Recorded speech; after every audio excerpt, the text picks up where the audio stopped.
My name's David Carden. I was the former U.S. ambassador to the Association of Southeast Asian Nations, known commonly as ASEAN.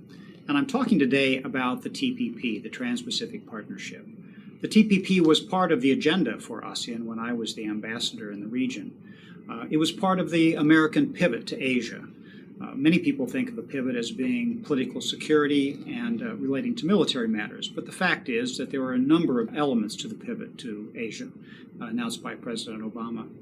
Trade was an important part of that, and the reason that it was an important part of that is because of the importance of trade to the American economy.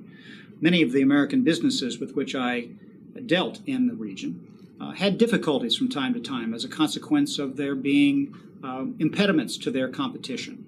There was protectionism, there was corruption, lack of employment opportunities that were a consequence of both lack of education and also lack of training.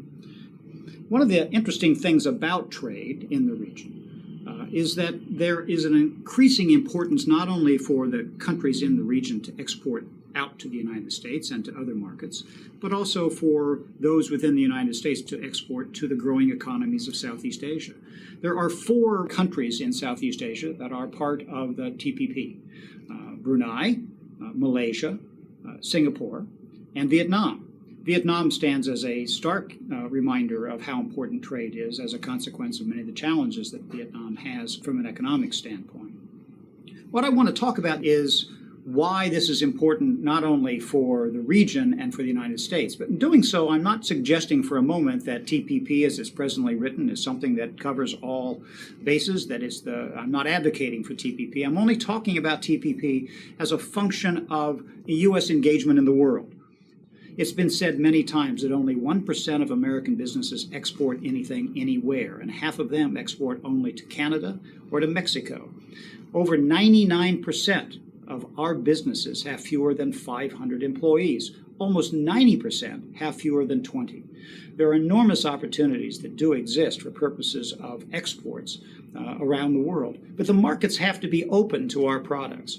And as the United States undergoes some of recent developments in terms of shale gas and cheaper energy, as we go into additive manufacturing and the like, markets are going to be necessary for the United States to move forward.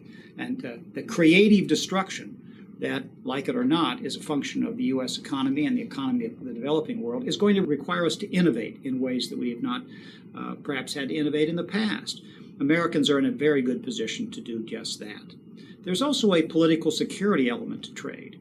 The truth is that if we are missing in action, China and other interlocutors are going to be trying to set the rules that they think should apply in the region and around the world. That is something that puts the United States not only to a political security disadvantage, but it puts our businesses to a disadvantage as well.